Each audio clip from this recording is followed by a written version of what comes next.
समानताओं और असमानताओं के बारे में जाना था। अब हम किन्हीं दो आकृतियों की तुलना करेंगे और इस तुलना में हम देखेंगे कि उन आकृतियों के कौन से गुण एक दूसरे से मिलते हैं और कौन से गुण एक दूसरे से नहीं मिलते। तो हमने दो आकृतियां ली हैं, एक वर्ग और एक आयत। तो आइए पहले हम इन दोनों आकृतियों में समानताओं को जानें। हम जानते हैं वर्ग और आयत में सभी कोण समकोण होते हैं, तो यह एक समानता हुई, सभी कोण समकोण हैं। फिर वर्ग और आयत में सम्मुख भुजाएं बराबर होती हैं, मेरा अर्थ है AB बराबर CD। ठीक उसी प्रकार AD बराबर BC और आयत में PQ बराबर RS, उसी प्रकार PS बराबर QR। तो सम्मुख भुजाएं बराबर हैं, सम्मुख भुजाएं समांतर हैं। AB समांतर CD, AD समांतर BC। आयत में PS समांतर QR और PQ समांतर RS। तो सम्मुख भुजाएं समांतर हैं। विकर्ण बराबर होते हैं, AC बराबर BD और आयत में PR बराबर QS। विकर्ण एक दूसरे को समद्विभाजित करते हैं। यह देखिए, AO बराबर OC, BO बराबर OD, जैसा कि हमने पिछले वीडियो में आपको बताया। तो ये तो हुई समानताएं। और इन दोनों आकृतियों में ऐसा क्या है जो एक दूसरे को भिन्न करते हैं? यह है असमानताएं। असमानताओं की बात करें तो इन दोनों आकृतियों की सभी भुजाएं बराबर नहीं हैं। वर्ग में सभी भुजाएं बराबर हैं, लेकिन आयत में भुजाएं बराबर नहीं हैं। आमने सामने या सम्मुख भुजाएं ही बराबर हैं। विकर्ण एक दूसरे को लंब समद्विभाजित नहीं करते।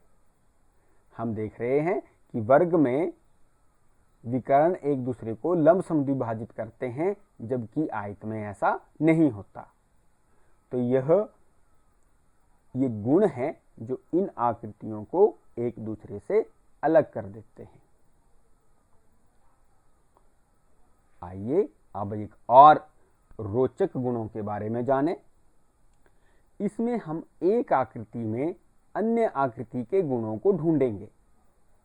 देखिए कितना रोचक है। ये कौन सी आकृति है बच्चों? यह समांतर चतुर्भुज है। तो प्रश्न है कि समांतर चतुर्भुज में किन किन आकृतियों के गुण हैं? सोचिए सोचिए। समांतर चतुर्भुज क्या एक आयत है? समांतर चतुर्भुज क्या एक वर्ग भी है?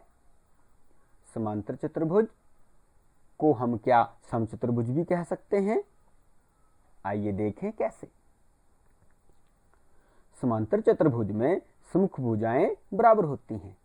समचतुर्भुज में भी होती हैं, वर्ग में भी होती हैं, आयत में भी होती हैं।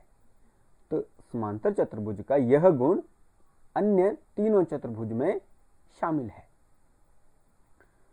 समांतर चतुर्भुज के सम्मुख कोण भी बराबर होते हैं, तो यह गुण भी इन आकृतियों से मेल खाता है।